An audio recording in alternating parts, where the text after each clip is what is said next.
ማቱት ሰይፉ በኢቢኤስ ነው። በያላችሁበት ጥሩ ጊዜ ነው የምንመኘው። አዲሱ ፈረንጁ አበሻ ፊልም ነገ ይመረቃል።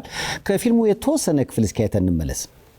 ቢላል እኔ ሳልስማ ኢትዮጵያ ነዳች አበታች እንዴ? ቆይ አንተ ሰውዬ ችግር ምንድነው? አንቺ ችግርሽ ምንድነው? እሷን በፍቅር ማንበርከክ ነው የምፈልገው። ኢትዮጵያዊነቷን ማለት ታከብሩ ይገባል። ይሄ እኮ መብቷ ነው። ሰማኛለህ? እኔ የማገባው ንጹህ አበሻ ኢትዮጵያዊ ወንድ ነው። 3 ዓመት ሙሉ ተመክሯል። ትክክለኛ ኢትዮጵያዊ ነሽ። ከእንዳንተ አይነቱ ጋር ስንከራፈፍ አልገኝም። እሺ ፍቅር እኮ ነው ያንከራፈፈኝ። እኔ አፈር ልብላለሁ። አይኗ ያስታውቃል። ትወዶታለች። የእውነት እኔ ባንዳ ከማገባ ቆሜ ብቀር ይሻለኛል። ፈረንጁ አበሻ አዲስ ፊልም ነው። ነገ በታላቅ ድምቀት ይመረቃል። ተወዳጇን ተዋናይትና ሞዴል ህይወት ካሳ ሞቅ አርጋችሁ እስኪ ወደዚህ ጋብዟት። ህይወት ወደ መድረኩ።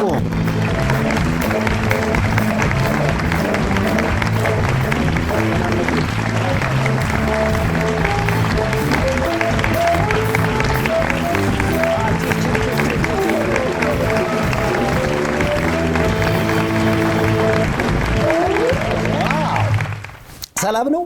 እንዴት አለ? እንዴት ነሽ? እግዚአብሔር ምር ድምቅ ብለሽ እንደተለመደው መጣሽ። በጣም አመሰግናለሁ። አንተም ቆይ አሁን ስትመጪ ቫዝሊን ተቀብተሻል? ኦፍ ኮርስ። አዎ ተይ እንጂ። ላንተ ማምጥቻለሁ። ለመላጣዬ ሞሽ ብርድ ነው። ብርድ ስለሆነ ቆዳችን ይፈልጋል፣ እንክብካቤ ይፈልጋል። ለዛ ደግሞ በጣም ፍቱን መፍትሄ ነው። የቫዝሊን አምባሳደሯን ህይወት የመላጣዬ እኔ ያየው ነበር። እንዴ ያለ ቫዝሊን የምትንቀሳቀሽበት ቦታ አለ? የለም። በቃ በቫዝሊን ግድ ነው። ለሁሉም ነገር ይሆናል ነው። ሞዴሊንግ አለ፣ ጎን ለጎን ሲኒማው። አንዱን ምረጭ ብትበይት? አልመርጥም። ለምን እመርጣለሁ? እንደው አስገዳጅ ነገር ተከሰተ ቢባል? ነው አልመርጥም። ሁለቱም ሲጀመር አንድ ላይ የሚሄዱ ነገሮች ናቸው። እውነቱን ለመናገር ነው። ሞዴል ስትሆን ይሄ ቀጥታ እንትን ኖሮክ አይደለም። የምትለብሰውን ልብስ፣ የምታስተዋውቀውን ፕሮዳክት፣ የምትሰራውን ስራ ፊል ማድረግ አለብህ። ኤክስፕሬሽን መኖር አለበት። ሶ ኤክስፕሬስ እስካረክ ድረስ ዩር አክቲንግ። ሶ አንድ ላይ የሚሄዱ ስራዎች ናቸው። ስለዚህ በቃ ሞዴሊንጉም አለ፣ ሲኒማውም ይቀጥላል። ተጨማሪ የምትሰራቸው ስራዎች አሉ? ቫዝሊን ብቻ ነው ለጊዜው? በአሁን ሰዓት እንደ አምባሳደር ሆኜ የምሰራው ለቫዝሊን ነው። ግን የተለያዩ ድርጅቶች አብሬያቸው የምሰራቸው አሉ።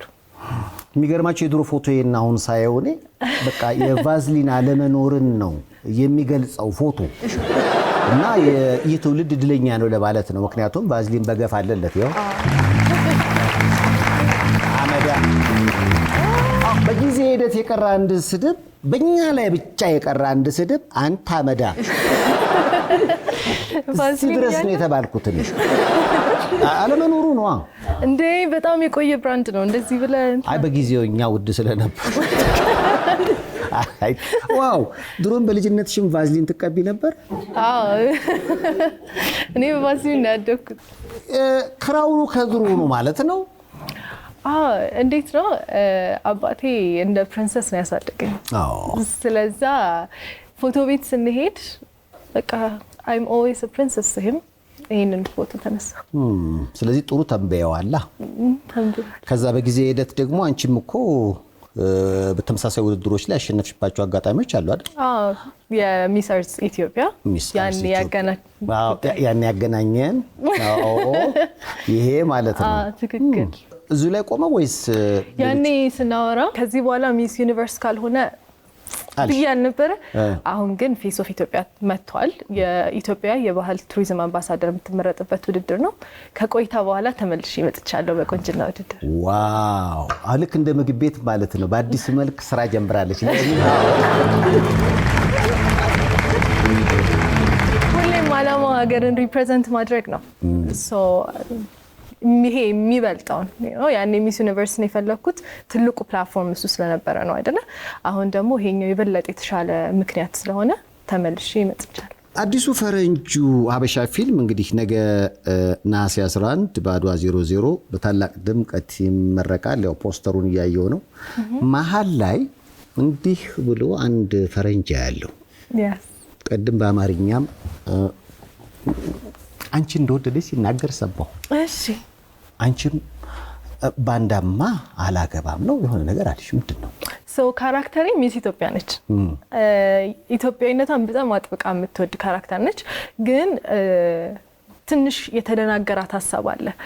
ሰው በቃ ኢትዮጵያዊ ወይም ሀበሻ ካልሆነ ሰው ሆኖ አይታያትም። ያ ደግሞ ትክክል አይደለም እና እሱ የሚጫወተው ካራክተር የጣሊያናዊ ካራክተር ነው። ይወዳታል። እሷ ግን ምንም ሳታይ አበሻ ስላልሆነ ብቻ ሪጀክት አድርጋው ነው እና በጣም ብዙ ነገር ፊልሙን ትማሩበት አላችሁ። ሁሉንም ነገር ከተናገርኩ ምን ጥቅም አለ? ብዙ ጊዜ ፍቅር ብሔርም የለውም፣ ትክክል፣ ሃይማኖት የለውም፣ ቀለም የለውም፣ ዋናው ፍቅሩ ነው የሚሉ አሉ። ምን ነው ፈገግታሽ? ያ ባለትዳር ስለሆን ካንተ በደንብ ይገባል። አማርኛ አስጠንታችሁት ነው ወይስ ይናገራል? አማርኛ ሙሉ ለሙሉ ስክሪፕቱ በእንግሊዘኛ ተጽፎ ይሄ ቴክስት እንደምንጽፈው አለ አይደለ? እንደዛ ተጽፎለት ፎንት እየተደረገ ነው የሰራው። አጠቃላይ ፊልሙ እንግዲህ ፈረንጁ አበሻ ሲባል እንዲሁ መገምተው ነገር አለ። ፈረንጆች ሲመጡ መሀላችን የሚያጋጥማቸው የተለያየ የባህል ልዩነት አለ፣ የቋንቋ ችግር አለ። እሱን መሰረት ያደረገ ነው አጠቃላይ ፊልሙ ዘውግ። የፊልሙ ዘውግ በጠቅላላው የሚያጠነጥነው ኢትስ አባውት ይሄ ኢትዮጵያዊት ሴትን የወደደ ሰው ግን ኢትዮጵያዊነት ምን እንደሆነ የማያውቅ ሰውና ሞር ላይክ ኢትዮጵያዊነት ማለት ምን ማለት ነው የሚለውን ነገር ዲፋይን ማድረግ ነው። እኛ ኢትዮጵያኖች ባህላችን፣ ምግባችን፣ ስቴታችን ምናምን ቢሆንም ዲፋይን የሚያደርገን ከሁሉ አብዝቶ ግን ዲፋይን የሚያደርገን ነገር ሰው መሆናችን ነው። ልባችን ጥሩ ነው። አመለካከታችን፣ አስተዳደጋችን፣ አመጣጣችን ጥሩ ነው እና እኔ ኢትዮጵያዊን ዲፋይን አድርጌ ብትለኝ ሰው ብዬ ነው ዲፋይን ማድረገው እና እሱን በደንብ ያሳየ ነው ብዬ አስባለሁ እና ሀገራችንም አሁን ያለችበትን አንዳንድ ሁኔታዎች በትንሹ ለማስገባት ሞክረናል። ይሄ ስንተኛ ፊልምሽ ነው? በሲኒማ ሁለተኛ። ያኛ ባለፈው ሳምንት ግን አማዞን ፕራይም ላይ እየገባ የተመረቀ አዲስ ስራ አለኝ። አዎ፣ ስለሱ እስኪ ንገሪኝ። ምክንያቱም ከሆሊውድ ባለሙያዎች ጋር የሰራችው እውነት ነው? ይሄ ነው ፖስተሩ? አሁን አማዞን ፕራይም ላይ ማግኘት ይቻላል። ዋው! ኧረ ልጃችን ከፍ እያለች ነው። ስለምንድን ነው ደግሞ ይሄንንም ያው እንዳትኝ። አማዞን የለ?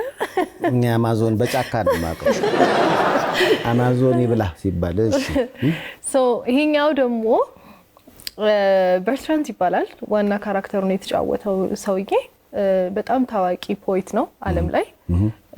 ከሱ ጓደኛ ሆነ የመጣችው ዊትኒ ትባላለች። እሷም ትልቅ ኢንፍሉዌንሰር ነች፣ ኮንተንት ክሪኤተር ነች እና ልቡን ተሰብሮ ኢትዮጵያ ይመጣል ነውና በጣም የሚያሳፍረን ታሪክ፣ የኢትዮጵያ ታሪክ የተጻፈው ኦክስፎርድ ላይ የሆነ አመት ላይ ትዝ ይልሃል about famine እና አሁንም ውጭ ሀገር እዛ ላይ ናቸው። አንተ ታውቀዋለህ መቼስ ትራቨል ስታደርግ ምናምን ያጋጥመሃል አይደል?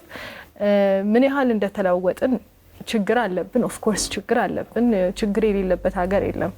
ግን የተወሰነ ያቅማችን ሞክረን የተሻለ ቦታ ላይ ያለነውና አልጠበቁም ነበር። so they came here and they saw አዲስ ይሄ ሲዝን 1 አዲስ አበባ ያለው ነገር ነው። በጣም የሚያስደንቅ ለውጥ ነው ያዩት። አይ ኪድ ዩ ኖት ስካይላይት ነበር ያረፉትና የመጀመሪያ ቀን ኖርማሊ to meet them ሄጄ አልጠበቁ። በእውነት በጣም ገርሟቸው ይሄ አፍሪካ ነው ያሉት፣ ኢትዮጵያ አይደለም ያሉት። ይሄ አፍሪካ ነው ማንም አያውቅም ምን ያህል እንዳለ እዚህና የነሱን ጀርኒ የተለያየ ኢትዮጵያ የት እንደደረሰች ኢትዮጵያን ምን በቃላ ፋሲሊቴትድ እንደሆነን ምናምን ማሳየት የሚችል ጥሩ ዘውግ ያለው። በነገራችን ላይ የቫዝሊን ብቻ ሳይሆን የኢትዮጵያ አምባሳደር ነች እቺ ልጅ። አሁን የገባኝ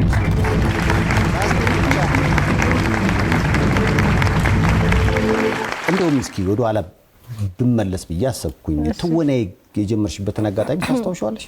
አዎ፣ ሞዴሊንግ ሰራ ነበር እንደ ፓርት ታይም ጆብ። ከዛ ትምህርት ቤት ዩኒቲ ነበርኩኝ፣ ተደወለልኝ፣ ካስቲንግ ተባልኩ፣ ሄድኩኝ። የዘመን ድራማ ኦዲሽን ነው። ከዛ ሰለሞን አለሙ ነበረ ኦዲሽን የሚወስደው፣ እግዚአብሔር ይስጠው። በቃ እዚህ ድረስ መጣሻ እንኪ ስክሪፕት ሞክሪው አለኝ። ከዛ ገባው፣ ኦዲሽን ወሰድኩ። ከሁለት ወር በኋላ ተደወለልኝና I got the part. Wow. And the part turned out to be ከትንሳኤ ጋር ነበር የሰራ ነው።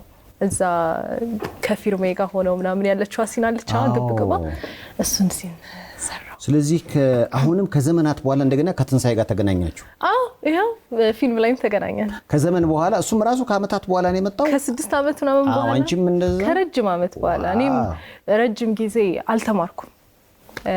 አክቲንግን ያልተማርኩም እንደዚህ ነው የገባሁት እንደዚህ በአጋጣሚ እና እድሉን ሳገኝ 1 አመት በፊት ጀርመን ሄጄ ተምሬ ነው የመጣሁት። ዋው! ስለዚህ አሁን ትወናውን በእውቀት እያስኬድሽው ነው? ያው እየሞከርኩ ነው። ጄንዚ የሚባል ትውልድ አለ አይደል? የጄኔሬሽን ዚ የሚባል እኔ 1991 ነው የተወለድኩት። ባበሻ 1991። በምጥ ነው የተወለድሽው ወይስ በሲሴክሽን ነው? በምጥ ጋንዲ ሆስፒታል። በምጥማ ከተወለድሽ የኛ ትውልድ ነሽ። ኧረ ጠጋ ጠጋ። አሁን ስለ ጄንዚ ሲነገር ባለፈው አንድም በአብዛኞቹ በሲሴክሽን የመወለድ እድል አላቸው ይላልና በኋላ ማዘርን በአጋጣሚ ሲጠይቃት ሲሴክሽን ነው አትለኝም? አንተን? አዎ። ዋው! ጄንዚ ነህ? ጄንዚ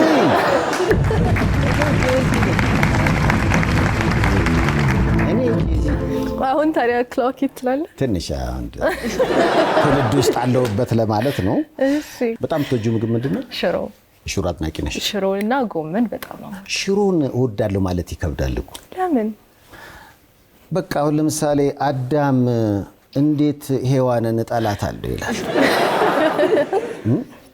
አማራጯ እሷ ነች እና ሽሮም አብዛኛችን ህይወት ውስጥ ልክ እንደ ሔዋን ትመስለኛለች። በአማራጭም ያለ አማራጭም የሽሮ አጥናቂ ነሽ? አዎ፣ የትም ቦታ ቢሰራ ጣፍጦኝ የምበላው ምግብ ሽሮ ነው እና በቃ ላይክ በስራም ጉዳይ በህይወቴም እኔ በጣም ትራቭል ማድረግ እወዳለሁ እና ምን ያህል ሀገሮችን አይተሻል እስካሁን? ብዙ አይደለም ሜይ ቢ 10 ወይ 11። ብዙ አይደለም 10 ግን እኔ ካየሽው በጣም ይገረምሽ? እኔ እንጃ ላይክ ሁሉም የራሱ የሆነ የተለያየ ነገር አለው you know ከተፈጥሮ ከጠየቀኝ እንደ ኢትዮጵያ ማንም የለም። ግን ያው ከኢትዮጵያ ቀጥሎ ኤዥያ ፊሊፒንስ በጣም ገርቦኛል። በጣም የሚያምር ነገር አይቻለሁ። በህንፃ ስነ ጥበብ ደግሞ ዩሮፕ it's beautiful ፓሪስ and በርሊን በጣም ያምራል። በልጣውን እኮ አይደለም ይሄ አስገርመውኛል። ያልጠበቅኩትን ነገር አይቻለሁ። ግን እኛ ሀገር ስትመጣ ተፈጥሮን ባህልም ሁሉም ነገር አንድ ላይ ዳይቨርሲፋይድ ሆኖ ነው የምታገኘውና ትንሽ ከባድ ነው እንደዛ ማግኘት። ብዙ ጊዜሽ ምን በማድረግ የምታሳልፊው? በስራ። ምን አይነት ስራዎች? ይሄንን ስራ እየሰራሁ ሞዴሊንግ? አዎ ሞዴሊንግ እና አክቲንግ ነው የምሰራው። ግን አክሽን ከት ብቻ አይደለም የኛ ስራ፣ ወይም ደግሞ ፋሽን ሾው እና ካሜራ ብቻ አይደለም የኛ ስራ ነው። ራስህን መጠበቅ ግዴታ ነው። ሶ ወይ ጂም እየሰራው ነው ወይ ያነበብኩ ነው ወይ የሆነ በቃ ላይክ ሪሰርች ያደረኩኝ ነው ምናምን። ያ ነው ከባዱ ስራ፣ ያ ነው ከጀርባ የሚሰራው ስራ ነው። ሶ አብዛኛውን ጊዜ ስራ ላይ ነኝ። ለውጭ ውበት የምትጨነቂውን ያህል ለውስጥ ውበት ላይ ያለውስ ካሁን በፊት እንደነገርሽኝ እዛም ላይ እንደበረታሽ ነው? እየሞከርኩ ነው እንግዲህ ያቅሜን እሞክራለሁ። ትንሽ ደግሞ የፎቶ ጥያቄዎች እስኪ። ፋዘር ማዘር? አዎ። እና እኔ? አንቺማ ጄንዚ ነሽ። ፋዘር ሙያቸው ምንድነው? የሂሳብ ባለሙያ ነው። ማዘርስ? ኤችአር እና ጤና ጣቢያ ውስጥ። ዋው! የት ነው የተወለድሽው? ተወልጄ ያደግኩት አዲስ አበባ። አዲስ አበባ የት ሰፈር? የተወለድኩት መስከረም ማዞሪያ ግሎባል አካባቢ። በደንብ ያደግኩት ሳሪስ ነው። አሁን የምትኖር ከቤተሰብ ጋር ነው ወይስ ብቻሽን ነው? ብቻይነት እንዴት ነው? ያው ጥሩ ነው። ይከብዳል ግን ምንም አይልም። የሆነ ትለምደዋለህ። አንዳንዶች ለብቻችን ኑር ብለው ወጥተው በተለያየ ምክንያት ደንገጥ ብለው ወደ ቤተሰቦቻቸው የተመለሱ አሉ። ህይወት የምትመለስ ይመስልሻል? ያው እግዚአብሔር ነው የሚያውቀው። ፍጹም ነኝ ብዬ ማውራት አልችልም። ይከብዳል። ልመለስ እችላለሁ፣ ላልመለስም እችላለሁ። እንዳትመለስ ጸልዩላት።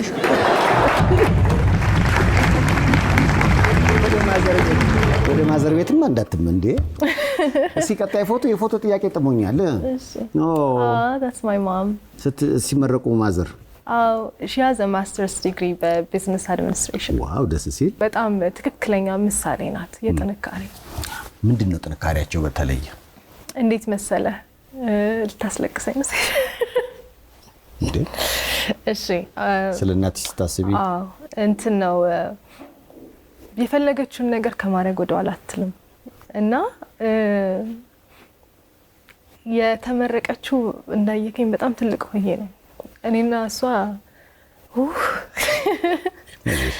ዲግሪያችንን የያዝነው በአንድ ሳምንት በ15 ቀን ልዩነት ነውና ልጅ ሆና ነው የወለደችን። ከዛ ሙሉ ህይወቷን ያቆመችው እኛን ለማሳደግ ከዛ ግን በቃ ከዓላማዋ አልቆመችም እኛ ካደግንላት በኋላ ከሃይ ስኩል ነበር ያቆመችውና ዲፕሎማ ተምራ ዲግሪዋን ተምራ ከዛ ማስተርሷን ያዘችው እንደዛ ነው እና ምንም ነገር ከፈለክ ማድረግ እንደምትችል ትክክለኛ ምሳሌ እናቴ ነች ለህይወት እናት በጣም ደስ ይላል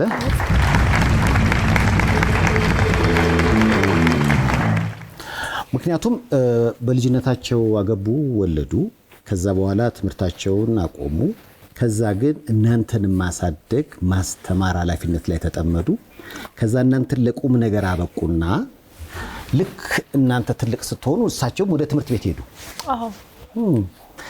ያስቡ ነበር ማለት እናንተን ካሳደግኩ በኋላ አይ መስዋዕትነት የከፈሉት በማብላት ማጠጣት እናንተን ማልበስ ወይ ማጠብ ብቻ አይደለም ትክክል መሆን የሚፈልጉትን ዓላማቸውንም ጭምር ማለት እኔ ስትወልኝ አይ ቲንክ 20 ዓመቷ ነው ከዛ አትበልጥም እና they have a beautiful love story ጠፍተው ምናምን አባቷን ቢብሎ ልጅ ናት አታገባም ምናምን ሲል ጠፍታ ምናምን ከዛ አገባለሁ ምናምን ብላ ያገባቸው የፍቅር ጋብቻ ነበር ከዛ ያው እኔ ወዲያው ተረገዝኩ ማቆም ነበረባት ከዛ ወዲያው ወንድሜ ተወለደ ከኔ በኋላ የ1 አመት ልዩነት ነው ያለን ከዛ በቃ ከፍ ስንልላት 4 አመት ምናምን ስንሆን ወደ ስራ ገባች እንደን ስራ ሰርታ ምናምን ከዛ የሆነ ሰዓት ላይ ልክኛ ትክክል ስንልላት ደግሞ ትንሽ ወደ ራሷ ፎከስ አድርጋ ትምህርቷን ተማረች እና አሁን የማስተርስ ባለቤት ነች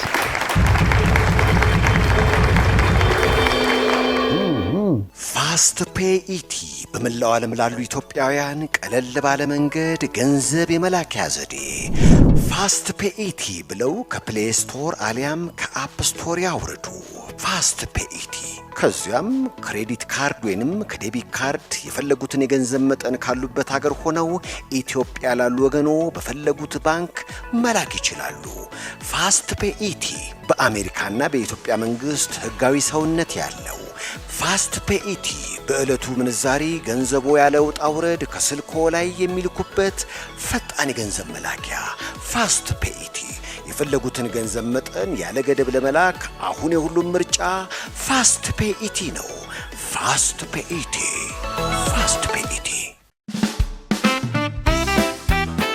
የውበቷ ማማር የፈገግታዋ ሚስጥር ብላሰም የጥርስ ህክምና ነው የምንሰጣቸው አገልግሎቶች ሬጉላር ኤንድ ዲፕ ክሊኒንግ ጥርስን ማጽዳት ኢንቪዛላይን የጥርስ ማስተካከል ፊሊንግ ጥርስን መሙላት ኢምፕላንት ጥርስን መትከል ኤክስትራክሽን ኤንድ ዴንቸርስ እና ሌሎችን በመሳሰሉ አስተማማኝ ስራዎቻችን ትደሰታላችሁ የተለያዩ ኢንሹራንሶችን እንቀበላለን ጤነኛና ያማረ ጥርስ እንዲኖሮት እናደርጋለን ለአዲስ ታካሚዎች ጥርስን ነጭ ማድረግ ዋይትኒንግ በነፃ እናደርጋለን የተለያዩ ኢንሹራንሶችን እንቀበላለን ብቅ ብለው ይጎብኙን ልምድና ችሎታ ያላቸው የጥርስ ህክምና ባለሙያዎች ከዘመናዊና ንጽህናቸውን ከጠበቁ የጥርስ ስራ መሳሪያዎች ጋር ይጠብቋቸዋል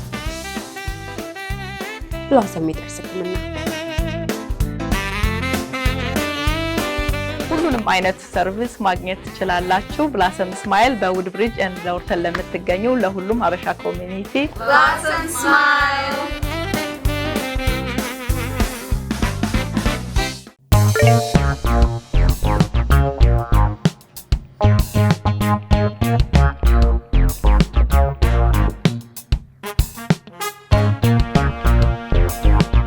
Resilience Dermaceutical.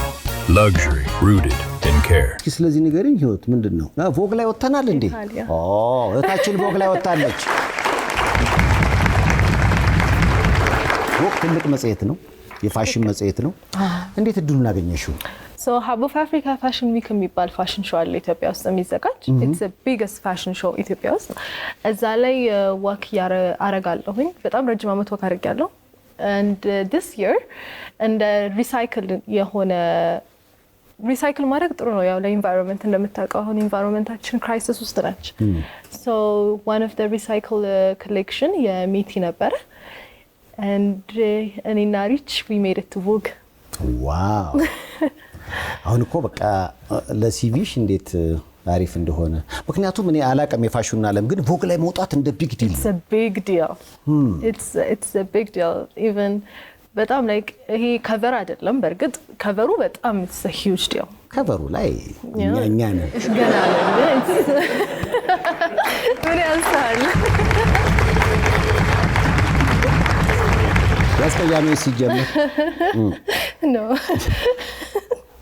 እሺ ከዛ ይሄ ራሱ በጣም ትልቅ ነው የዚህ አመት አይ ቲንክ 9 ሞዴሎች ነን ይወጣ ነው ከዛ በላይ አልወጣም እና በጣም ትልቅ ነው ይሄ እኔ ያለኝ የጣሊያኑ ኮፒ ነው እንጂ የአሜሪካኑ ላይ ሞቶ ነበር so it's a big deal ዋው ከተገናኘን በኋላ በብዙ ነገሮች ተቀይረሽ ነው የመጣሽው በጣም በስለሽና አድገሽ ለህይወት እንደ ላሳየችሁ ነው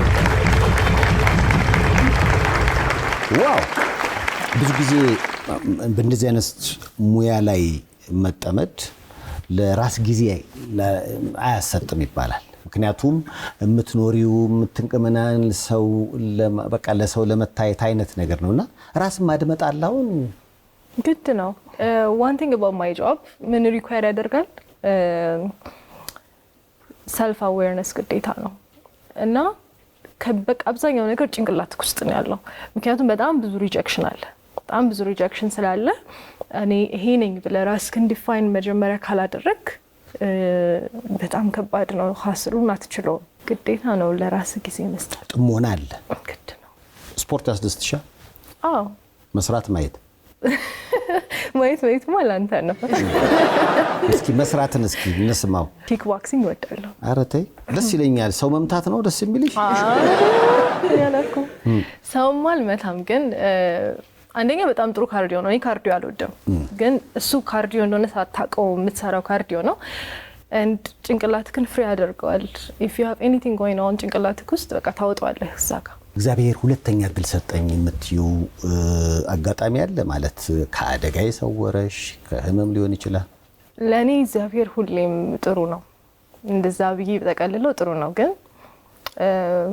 ሰም ከትንሽ አመታቶች በፊት እናቴ ትንሽ ታማብኝ ነበርና ለናቴ ጥሩ ሁለተኛ እድል ሰጥቶልኝ ለኔም ሁለተኛ እድል ነው ለኔ ለዛ ትልቅ ነው ለኔ ስለዚህ ለናትሽ የሰጠው እድል ላንቺ እንደተሰጠሽ እናትሽ እግዚአብሔር እንኳን ያተረፈልሽ ደስ ስለናትሽ በጣም ታወሪያለሽ ስለአባትሽስ አባቴ ያውቃል እንዴት እንደምወደው እኔ እግዚአብሔር ይመስገን ያደኩት ጥሩ ቤተሰብ ውስጥ ነው ሁለቱም በፍቅር በደንብ ኮትኩተው ነው ታስተካክለሽ እንዴት በደንብ ነው ያሳደጉኝና ልክና አብዛኛው ጊዜ ስለ አባት አናወራም ግን አባቴ በጣም ብዙ መስዋዕትነት ከፍሎ ነው ያሳደገኝና አሁን ላለውበት ማንነቴ በጣም ብዙ ነገር ሰርቷል መጽሐፍ እንዳነብ ያደረገኝ እሱ ነው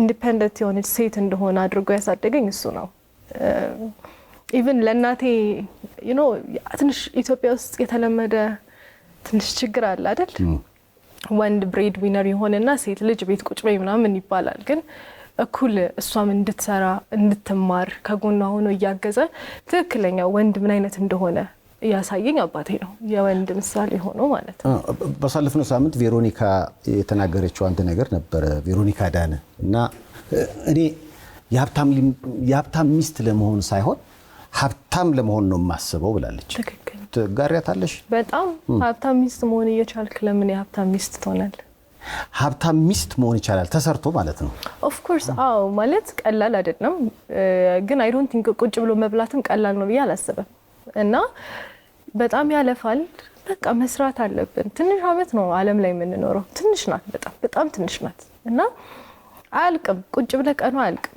ስሩም በቃ መስራት ነው የቬሮኒካ ሀሳብ ይመስለኝ በቃ መመረጥ አልፈልግም አይነት ይመስላል ህይወት ምርጫ ነው ወድድንም ጠላንም እኔ ከቪ ወድሻለሁ እንትን እያልኩ አይደለም ግን ህይወት ምርጫ ነው ችግሩ ግን ምንድነው መሰለህ አይ ቲንክ እሷ ማለት የፈለገችው በእኛ ባህል አብዛኛውን ጊዜ ሴት ተመራጭ ናት ኦፕሽን ያላት ሴት መሆን በጣም ሬርና እድለኝነት ነው ግን መሆን ትችላለህ ስራ ሲኖር አሁን አትሊስት ነው አባቴ ያስተማረኝ ነገር ምንድነው ስራ ካለ የራስ ህይወት ካለ የራስ ማንነት ካለ የፈለከውን መሆን ትችላለህ። የፈለከውን ታገባለህ፣ የፈለከውን አይነት እናት መሆን ትችላለህ፣ የፈለከውን አይነት ሰው መሆን ትችላለህ። እና ያ ሁሉ ኦፕሽን ደግሞ የሴት ልጅ እጇ ላይ ነው ያለው። በትምህርቴ እንድጠነክር ያደረገኝ አባቴ ነው። ምንም ቀልድ አያውቅም። ምክንያቱም እኔ ከመጣሁበት ቤተሰብ አንፃር ሌላ እድል አልነበረኝም። ካልተማርኩኝ ሰው መሆን አልችልም ነበር። የኔ ብቸኛው ሰርቫይቫል ኪ ኤጁኬሽን ነበር። ለዛ ነው ኤጁኬሽን በጣም ኢምፖርታንት ለሴት ልጅ በተለይ በራሷ ቆማ እንድትኖር ማለት ነው። ለዛ እንደዚህ ስራ ሲኖርክ ኢንዲፔንደንት ስትሆን ኦፕሽን ይኖርካል። ለሴት ልጅ ደግሞ ኦፕሽን በጣም ኢምፖርታንት ነው። እንደውም ባሳለፍነው ሳምንት እያየው ሪሃና ያላት ሀብት ቢሊየን ገብቷል። ባሏ 20 ሚሊዮን ያለውና ቢሊየነሯ ደሃ ያገባች አርቲስት ተብላለች። አንቺ የፍቅር መመዘኛ ላይ ያለሽ አስተያየት ምንድነው? ምክንያቱም ብዙ ጊዜ የሚባል ነገር አለ በጅምላ ያደርጉትና ሲናገሩ እንደውም ያበሳጨኛል። የኢትዮጵያ ሴቶች ደሃ የሚወዱት የኢትዮጵያ ፊልም ላይ ብቻ ነው። ሰነፍ ወንድ አልወድም፣ ምንም ጥያቄ የለውም። ሰነፍ ወንድ ሴት ሰነፍ ሰው አልወድም። ይሄ አሁን ያለውበት ማንነት ይሄ ነው በቃ this is me ብሎ የሚቀመጥ ሰው አልወድም። እኛ የመጣንበት ምርጫ የለንም። እኔ ከማን ቤተሰብ እንደተወለድኩ የት እንዳደግኩ የት እንደተማርኩ ምናምን መምረጥ አልችልም ነበር። ምክንያቱም በቃ ተወልጄን የመጣሁት ቤተሰቦቼን አላቅም፣ መርጫ አልመጣሁም። ያቅማቸውን ያስተማሩኝ ያቅማቸውን ያኖሩኝ። ግን እኔ ለራሴ የምሰጠውን ህይወት ግን ምርጫ አለኝ። አትሊስት አይ ኖ ላይፍ ኢዝ ሃርድ፣ ለሁሉም ሰው አይሳካም፣ ግን መሞከር እችላለሁ። እና ስንፍና ማለት መሞከር እየቻልክ እጅግን አጣምረ መቀመጥ ማለት ነው።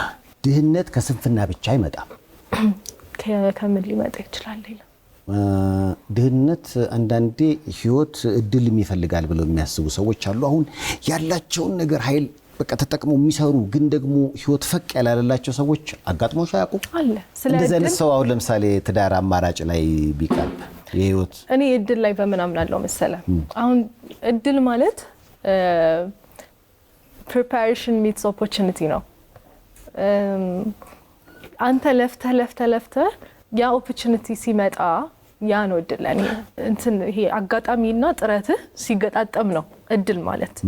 እና ጥረት ሳታደርግ አጋጣሚ ቢመጣም አይገባም፣ አታገኘውም።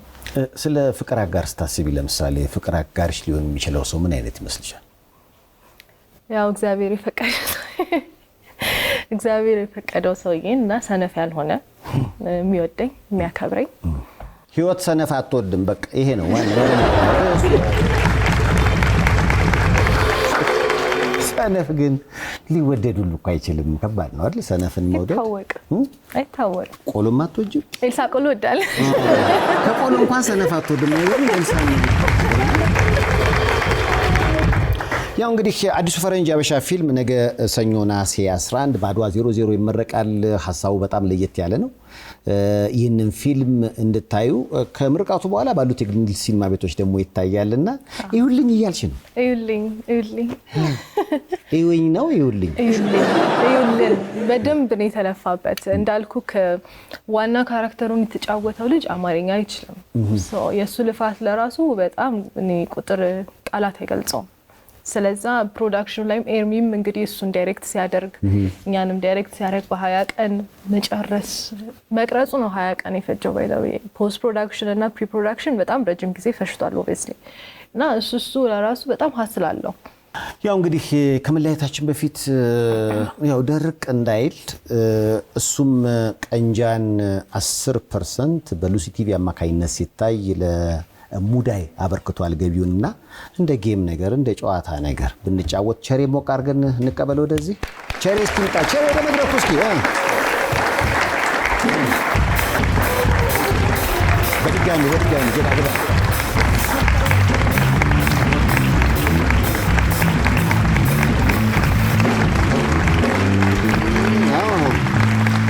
ታይታችሁ ታውቃላችሁ? ሰርተናል። ህሊና ድራማ ላይ ኧረ ተው እንደ አንቺ ስንት ነገር ነው የሰራሽው? ዘመን ብቻ ነው አላልሽኝም እንዴ? እኔ አላልኩም፣ የመጀመሪያ ስራዬ ነው ያልኩት። እሺ፣ ከዛ ህሊናን ሰራሽ? አዎ፣ ሪሰንትሊ ህሊናን ሰርቻለሁ። ከዛ ፍርቱናን ሰርቻለሁ። ከዛ ደግሞ አማዞኑ ማለት አማዞን ጨዋታው አሁን ገብቷል። አማዞን ሲባል ዶሜስቲክ ፍላይት ነኝ እያለ ነው። ኢንተርናሽናል ማለት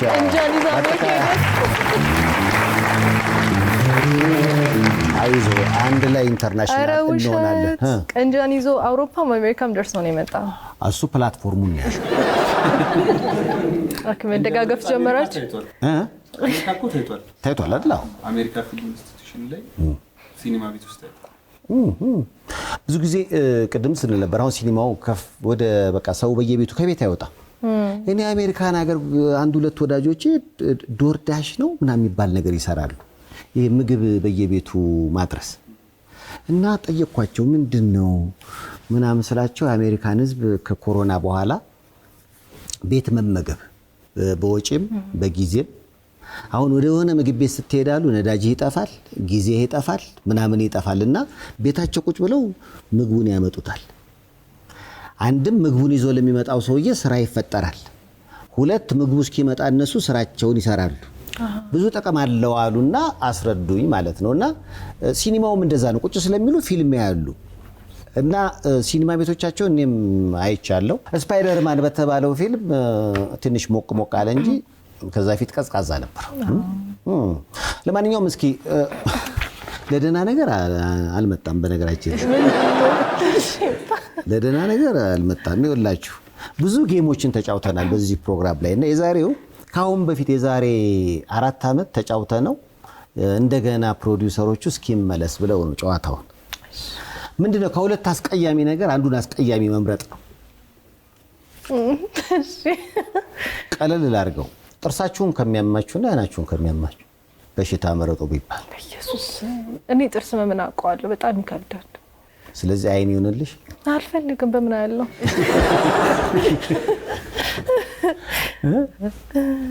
አረ ከሁለት መጥፎ ማል አንዱን መምረጥ ነው። ቸሪ እኔ እንጃ። እኔ ሁለቱንም ታምሜ አላውቅም፣ ግን አይን ኢምፖርታንት ነው። ጥርስ ይሻላል። ካልበላ አይን ያያል። አንዴ ዝም ብሎ ፈሳሽ ነገርም ምንም ይወሰዳል። በስትሮ ታደስ ጥርስ ያስኬዳል። እንዴት ነው? እኔ ጥርስ እኔም የልጆችን ህይወት መኖር ነው። ልጆች ያለ ጥርስ ይኖር የለ እንደው ያርገውና ነው። ከሁለት መጥፎ ነገር ነው። በጉንዳን ከመበላትና በቅማል ከመበላት በጉንዳን ታውስኩኝ። አይ ቀላል ነው ጉንዳን። እሺ በጉንዳን ከመበላትና እሺ ጉንዳን አንተ እኔ ጉንዳን ጥሩ እንቺ ራሱ ጉንዳን የሚመርጥ ይመስለኛል ብዙ ሰው።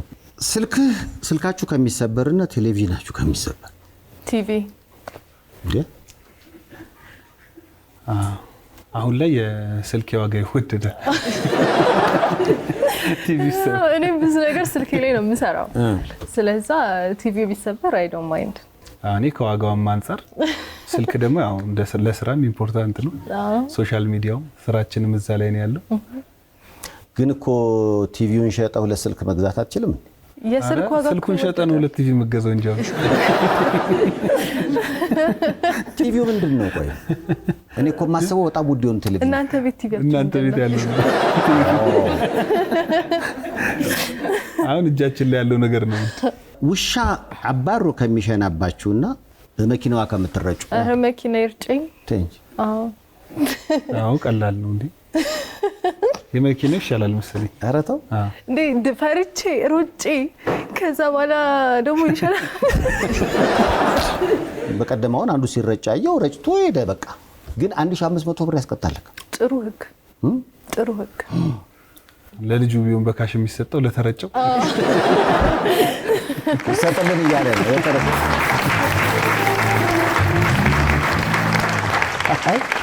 እኔ ግን በፊት በመኪና መረጃና አይነት እኮ ፍቅር ግንኙነት የጀመሩ ሰዎች አሉ። እውነት? አሁን እነሱ እዚህ ዘመን ላይ ቢሆኑ አትቅጡት ነው የምትለው። አስበው ሲሆን ነጭ ልብስ ለብሰህ ምናምን ወጥተህ ትልቅ ጉዳይ ኖረው ነው። በስመ አብ። እንደውም የነጭ ልብስን ካመጣሽ እሱ ላይ ራሱ የሀገር ልብስ ነው ብለን እናስብና ቸኮሌት ከሚደፋብሽና የጋራዥ ግሪዝ ከሚያበላሽው አይ ቲንክ ቸኮሌት ይሻላል መሰለኝ። ግሪዝ ቶሎ አይለቅም፣ አስቸጋሪ ነው። ምንድነው? ሲምፕል ነው ግን ምርጫው አይደል?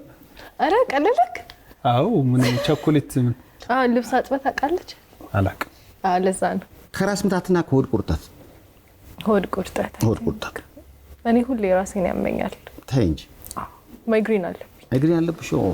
እሱ ነገር ህክምና አለ ተብዬ ሄጄ አውቃለሁ፣ አልዳንኩም እና ምንም መፍትሄ የለውም እስካሁን እና በምን እንደሚነሳብኝም አላውቅም። የሆነ ቀን ስነሳ ከእንቅልፌ አብሮኝ ይነሳል። አብራን የምትሰራ አንድ እህታችን አለባትና ልክ ሲመጣ አሁን የምትለው ማይግሬን ህመሙ ብቻዋን አንድ ቤት ውስጥ ጨለማ ውስጥ ቁጭ ትላለች። ያንቺስ ከዛ ደረጃ ነው? እንደዛ ነው። በቃ ሳውንድ አጠፋለሁ፣ ምንም ሳውንድ አልፈልግም፣ ላይት አልፈልግም፣ ተቃተኛለሁ። ምንም ነገር ፈንክሽን ማድረግ አትችልም። ጭንቅላትክ ውስጥ የሆነ ነገር ነው የሚያዘው። ስለዚህ በሆድ ቁርጠት ይቀርልሽ። ከተበላሸ ዱባ ወጥና ከጎረና ምስር ወጥ ምንድነው ጥያቄው? እኔ ዱባ አልወድም። ዱባ ተበላሽቶ አስበው።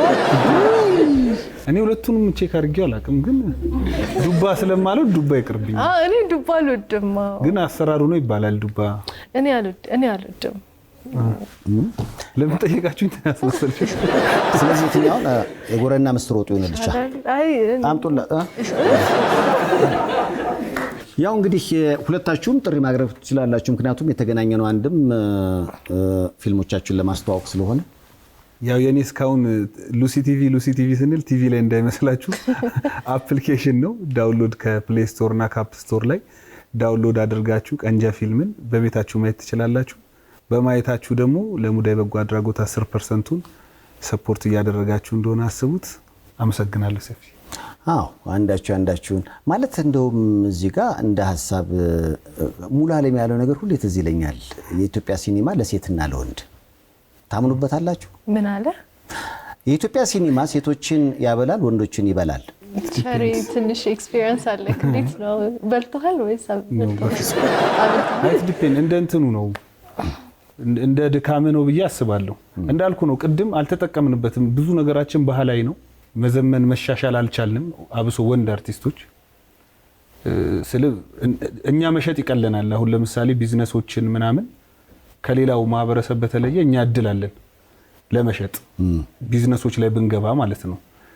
እንዲሁ ስራችንንም ደግሞ በደንብ እንደዚህ ወደ ህዝቡ ለመቅረብ የሆነ የሚይዘን ነገር አለ። አላቅም በቃ ይሄ የሆነ ካልቸር ለመያዝ ምናምን አሁን በዚህም የሚከፋው ሰው ሊኖር ይችላል። አሁን ሲኒማኒ አሁን በቃ እየተተካ ነው አይደል?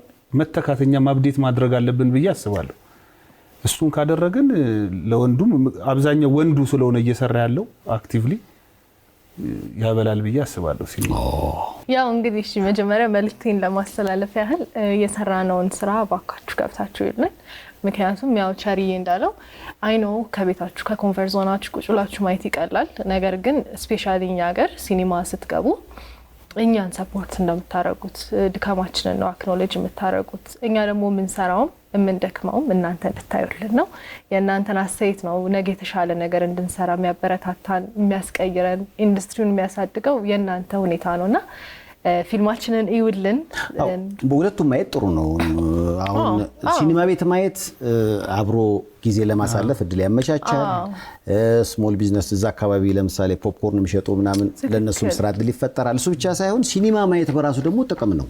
እንደውም ታዋቂው ፊልም ዳይሬክተር ጄምስ ካሜሮን የታይታኒክ ዳይሬክተሩ ሲናገር ቤት ውስጥ ሲኒማን ማየት ቴምብር እንደማየት ነው አለ። ሲኒማ ቤት መጥቶ ሲኒማን ማየት ደግሞ ፖስታን እንደማየት ነው። ሲኒማ ማየትማ እድሉ ካለ በጣም ሲኒማን ማየት የመሰለ ነገር የለም። ሲኒማ ቤት ፊልም ቢታይ ለኛም ራሱ ግሬሱም ሪል ኳሊቲውም ለሰው የሚደርሰው ያ ነው። ግን አሁን ግን ሰው ቢዚ ስለሆነ ወደ አማራጩ እንሂድ አፕዴት እናደርግ በሚል ነው እንጂ የሲኒማ ካልቸር ቀርቶ አይቀርም። ያው ጊዜው እንግዲህ ክረምት ነው። አሪፍ ሲኒማዎች እኮ የሉም ለምትሉ ብትፈልጉ በቤታችሁ መጥቶላችኋል ሉሲ ቲቪ። ወጣም በል ካላችሁ ደግሞ ይሄው አለ ፈረንጁ አበሻ። በሁለቱም አቅጣጫ ተንቀሳቀሱ። እንግዶቼ ስለሆኑ ከልብ እናመሰግናለን። አመስግናችሁ ሸኟቸው። አመሰግናለሁ። ተመልሰሽ በኋላ እንመለሳለን።